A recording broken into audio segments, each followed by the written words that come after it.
Today, I'm going to show you guys my squad. As you may have seen, my house is pretty small with no garage, so my bikes stay in this closet. I've emptied it so you can see. There are a total of 6 bike hooks in here, but I have more like 10 bikes. The other bikes stay in a storage locker, which is ridiculous, but that's my reality at this very moment. Today, we'll be talking only about the bikes you see most on this channel.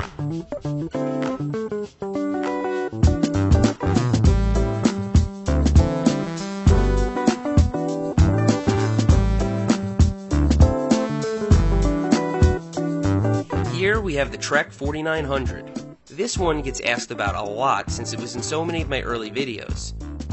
It now belongs to my sister Emily and still runs great. From the RockShox Recon suspension fork to the D&M dropper post to the DRXT derailleur, everything on this bike is an upgrade. Oh, except the headset bearing cups. Those are original. The great thing about the Trek is that it's super light and capable of taking a bad beating, as we've seen. Since I credit this bike with the start of my YouTube channel, it will always stay in the family, and I'll always keep it running no matter what. Next is my hardtail, which is a Diamondback Syncro Pro. Although this bike was given to me by Diamondback, I was never paid or contracted to endorse it. The Syncro Pro is the top tier bike in their hook, line, and sinker series, which means there are 3 less expensive bikes you can get that look and feel very similar to it. The Syncro Pro is an all-mountain hardtail, which means it's slack, aggressive, and not particularly light. I have broken nothing on the Syncer but the chain and one of the tires. Both tires have been replaced with 2.4-inch Maxxis high rollers, which just barely fit. They're awesome. The only working part I upgraded on this bike was the seat post, which is now a KS-Lev Integra dropper post. As you can probably tell, I love hardtails.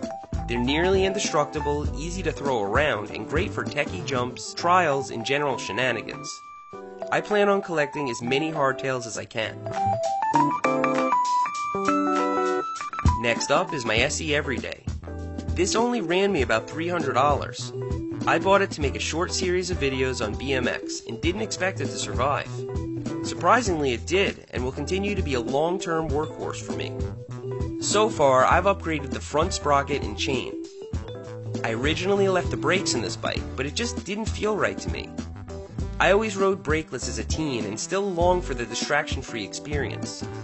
I know it's hard to understand if you've never ridden brakeless, but it's magical. Anyway, I've already gotten my money's worth out of this bike and can't wait to use it some more this winter. This is my Inspired 4Play, which is a street trials bike. Think of it as a cross between a BMX and a purebred trials bike. If you don't know what that is, it's a bike made just for hopping around on stuff. Although I did a short trial series on this bike, I don't ride it very much. Still, it's worth keeping around in case I need a trials bike for a video.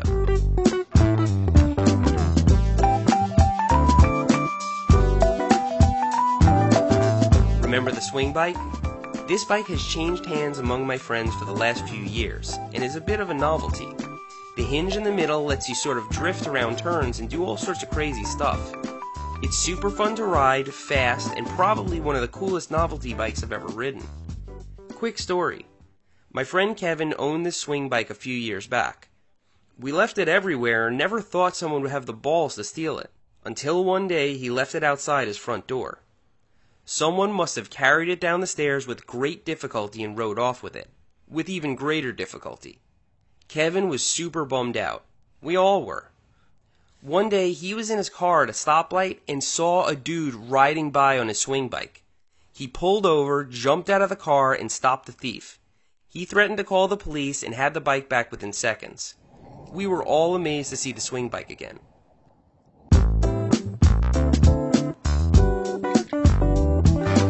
The next bike is my Diamondback Mission 2, which is an all-mountain bike also given to me by Diamondback. This is the second to the top of their Mission series. I chose this bike because I wanted something really heavy-duty that could handle anything. Although it's not the lightest, it's extraordinarily robust. The one exception to this is my front rim, which has now been replaced twice.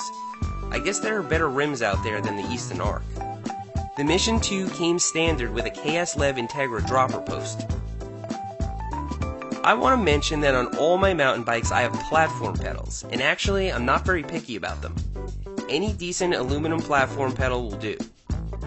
I've ridden clipless in the past and I like it. I'm just better off with platforms since I do so much jumping around, and they're easier to shift around and bail on. If I add an XC or CX bike to the squad, I'll definitely be clipping in. The next bike is the Diamondback Release 3, which I do not currently own. This bike was lent to me for my New York trip, and I'll be riding another one on the Utah trip. It's considerably lighter than the Mission 2, has less travel, and a shorter chainstay. These factors make it really fun to jump around on and treat badly. On heavy descents, it's not as plush as the Mission, but everywhere else it has the edge in performance. Another notable difference is that the Release uses RockShox, while the Mission uses Fox. While I don't have an opinion yet on which is better overall, I'm a huge fan of the Pike. Finally, we have my Nimbus Oracle 27.5 Plus mountain unicycle. This was given to me by Unicycle.com, the manufacturer of all Nimbus products. This is my first unicycle. It's the one I learned to stay up and ride around on.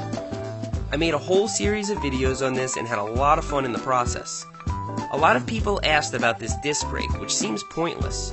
Well, a unicycle is fixed gear, which means that the only way to slow down is to pedal slower. On a really steep and technical descent, that doesn't cut it, so this brake lets you maintain control. Let's just say I haven't needed it yet. So far, this Oracle has sustained absolutely no damage, yet it has taken every bit as much abuse as my other bikes. I plan on taking this out a whole bunch of times this winter as well. There's one more vehicle I forgot, my Arbor skateboard. Of course, it doesn't have pedals, but I actually use it as much as any of the bikes we saw. This skateboard has rust all over it and never comes indoors. It sits outside my front door 100% of the time, so I can just leave the house and grab it. If I get caught in the rain, these shark wheels my brother-in-law got me seem to work just fine. Yes, it's rusty, and no, I don't take care of it, but that's the life of a grab-and-go anything. This is the most convenient vehicle I have, so I'm including it in the bike check. So that's pretty much the whole squad. I hope you enjoyed this video, and I'd like to hear what you guys have stacked up in your garages, closets, and storage units. List them below. Thanks for riding with me today, and I'll see you next time.